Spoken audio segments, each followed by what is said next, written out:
In che prim de mars incomincia il terzo mese dell'anno, mese di marzo, con tante occasioni di incontro, tante iniziative, e partisco qui da Paderno Dunian per dire che per la serie delle iniziative del comune in collaborazione con associazioni, mercoledì c'è questo incontro sulla pietra scartata per conoscere una realtà che utilizza beni confiscate alla criminalità.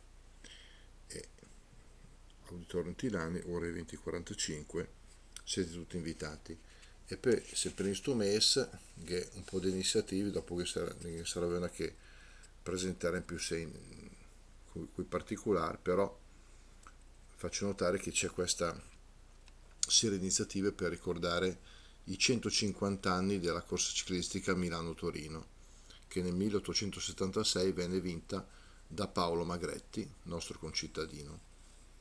Ecco che anche qui, se si guarda sul sito del comune, ci sono queste varie iniziative.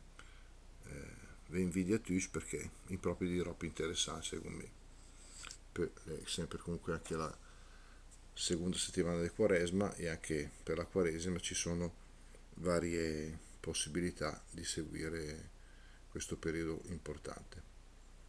Bene, buona settimana a tutti e ciao ciao, state bene, ciao a tutti.